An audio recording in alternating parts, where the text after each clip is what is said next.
My purpose of those yearly vigils was primarily as an effort for Colton to hear through the grapevine in one form or another that he was not only not forgotten, but that he was extremely well loved and sincerely missed.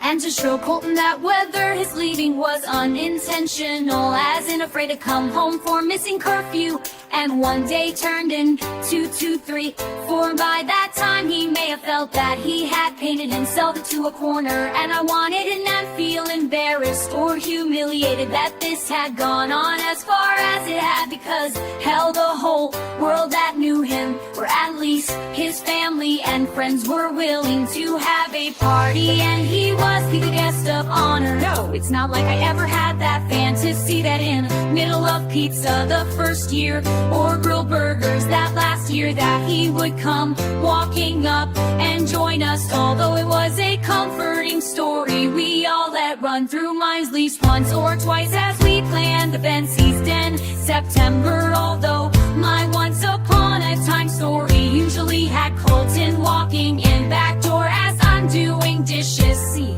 it really is a fairy tale, and in typical Colton fashion he tries to play it off, tries to play me with the high mom and act like nothing happened. And I am torn between hugging him, grounding him, but actually I know I would have done what I always did to all of my children whenever they came back from camp, or being with the other parent, or whenever I had gone away from them for any length of time, was sniff their head and get that scent of them, just like when they were babies. Although teenage head is a safe smell. Stop being sour and wash up. Come on, babe.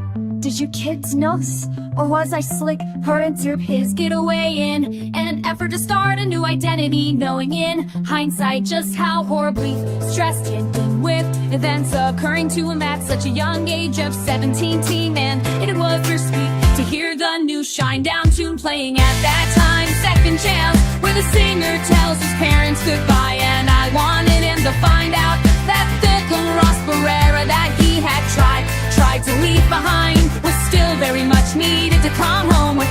And at one time it used to scare me that my son ran away because he hated me. Now I am sad that my son hadn't ran away, and now I know he didn't leave and that his life was taken from him, and yearly candle light.